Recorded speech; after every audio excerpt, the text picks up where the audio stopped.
Hello doll fans and welcome back to Beauty Inside a Box. I have an exciting doll review for you. Today I went to the Disney store, my favourite place, and I purchased, ding, one of the new Frozen 2 dolls.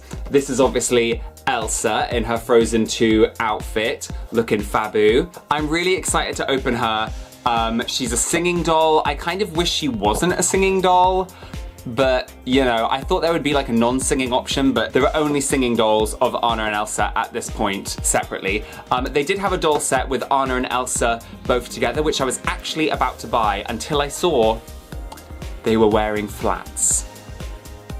I hate it when the Disney Store dolls wear flat shoes because it looks so bad and their feet look like little flat duck feet. I just hate it. It looks awful. I wouldn't mind them wearing flat shoes if they still had the pointed toes, but when they've got these flat, awkward looking feet, I hate it. So I was literally about to buy it. Disney was about to get £30 from me, but then I was like, no, not the flat shoes. Can't be dealing with the flat shoes.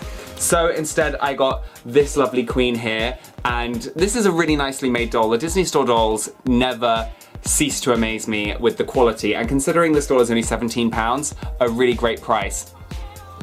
It keeps singing when This is why I don't like singing dolls, because it just won't stop singing. Also, when I went to the Disney Store today, I got one of these keys to the Disney Kingdom. Really cute. I didn't know they gave these out for free. When I was at the checkout, the woman gave it to me and I was like, oh, no thank you, I don't want that. And she was like, it's free. And I was like, oh, it's free, is it? Well then in that case, give it here. Yeah, so it's like a key to the Disney Store. The actual key bit is like a castle. I mean, I kind of knew they made these, but I didn't know people got them for free. And yeah, they're cute. I mean, I don't know what I'm gonna do with it, but it's very cute. Maybe I can sneak into the Disney Store at night. I was really excited to get one of these dolls because they are beautiful dolls, but I have to say, not a massive fan of Frozen. I do think, from watching the trailers, I do think that the sequel actually looks a lot better, in my opinion. But I feel like Anna, they were trying to make her like quirky, but she just came off as a bit stupid to me. I don't like some of her lines. She always speaks in like modern vernacular, like going, like, vibes, blah, blah, like, and I just find it really tedious. I mean, the part in that song where Anna goes, I'm not sure if I'm elated or gassy, but I'm somewhere in that zone. Like, what a terrible line. Like, how did we go from such beautiful songs as Colours of the Wind and Part of Your World to I'm not sure if I'm elated or gassy, but I'm somewhere in that zone. Anyway, and also Elsa, she's great. Obviously the song Let It Go is a bop, hands down. But I didn't really like the whole idea of her leaving her kingdom at the first sign of trouble. And also, like, everyone always says that it's so nice that it's a film about sisterly love, but they spend none of the film together. It's like right at the end, Anna saves her with her love, but it's like, they don't even know each other. They haven't spoken to each other. They've had like 2 arguments, and then they basically haven't spoken to each other. So I kind of wish the movie had like reworked it a little bit so Anna and Elsa spent a little bit more time together so we could see their relationship grow instead of it just being like, oh yeah, they're sisters so they love each other. And also, like, everyone always goes on and on about how like it's so great to have a Disney film without a love interest, but like, Anna and Kristoff spend 90% of the movie on screen falling in love, so anyway, that was my small Frozen rant. I've learnt to appreciate Frozen for what it is. When it first came out, I really didn't like it, but because, you know, Frozen is not going away, it's here to stay. I've made my peace with it, and I do quite like it. The song Let It Go is a bop, and I am excited to see the sequel. I'm excited to see the sequel. There, I said it. Now, in terms of this doll, obviously she sings, and I'm not gonna play her song because I don't wanna get a copyright strike. Please don't hurt me, YouTube. You've already hurt me enough with the new YouTube rules. So yeah, I'm not gonna play the song, but personally, it's obviously trying to be the new Let It Go. It's all right. I need to listen to it a couple more times and let it sink in before I can have a proper opinion on it. But yeah, it's called Into the Unknown, which is a really cool name for a song. I am really excited about this film. I used to love the story of the Snow Queen, and that's what Frozen is based on, so I'm excited to see where they take the story. In terms of the box for this doll, I actually really like it. There's a little bit more to it than the other Disney princess dolls. It says Frozen 2 down here. there's this really epic, dramatic, action-packed picture of Anna and Elsa down here. There's a whole kind of like tree motif going on, which is very like wintry and atmospheric. I really like it. It says Disney Store up here. Oh, well, it just says Disney actually. And then on the back, there is this amazing image of nothing.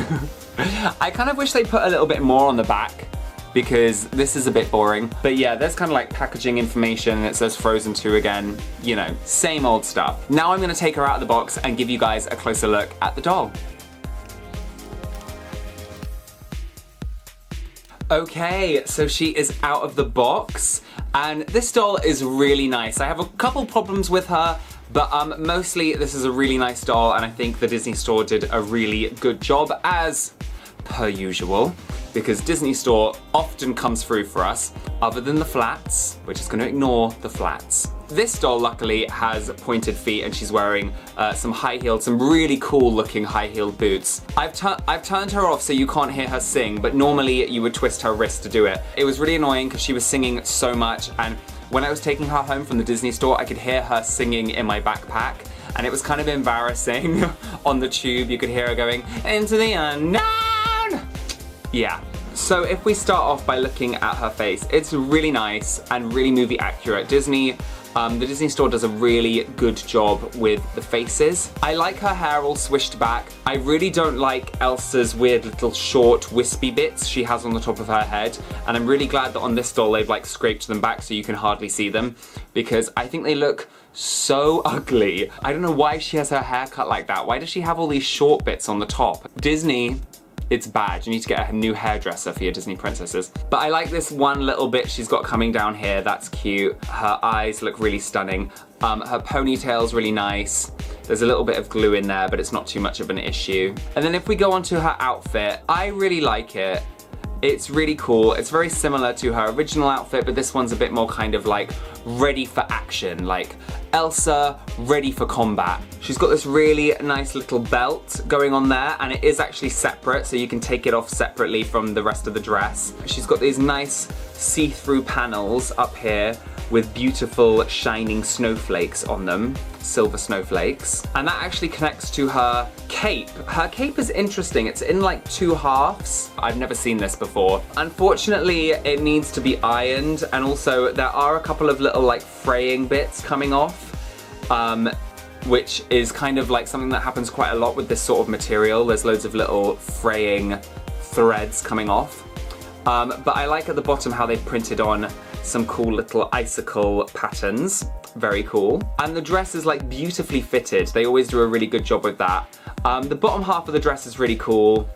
She's got this shiny material underneath. It kind of frustrates me that these two are just two bits sewn together and they're not two separate pieces, because I feel like this is meant to be like an underdress, but you know, I can get over that. On this material is printed a really cool gradient, and then we've got like a nice zigzag pattern going on there. And then she's got her leggings underneath, her riding leggings, good for riding horses. And I'm really glad they've actually used proper material leggings for this doll, because on the Hasbro ones, they just have their legs like painted blue. No. And then obviously I've already spoken about them, but she has these really cool riding boots. And they are high heels, which is always a good thing. She's articulated in all the usual places that a Disney Store doll is articulated: at the wrist, at the elbow, at the shoulder, at the knees. And it's so rare these days to see this much articulation. That's why I'm always so happy to get a Disney Store doll. Unfortunately, because of the singing feature, she can't bend her other arm, but she can twist at the wrist, obviously, and that's how you get her to sing. Overall, I think this is a really, really, really nice doll, and I am excited to see Frozen 2. Thank you, doll fans, for watching this video. Please let me know in the comments what you think of this doll. Please let me know if you're excited about the new Frozen 2 movie. Don't forget to like this video if you enjoyed it, and subscribe to my channel if you're new here. Also, don't forget to check me out on Instagram and Twitter, and I will see you real soon, doll fans. Bye!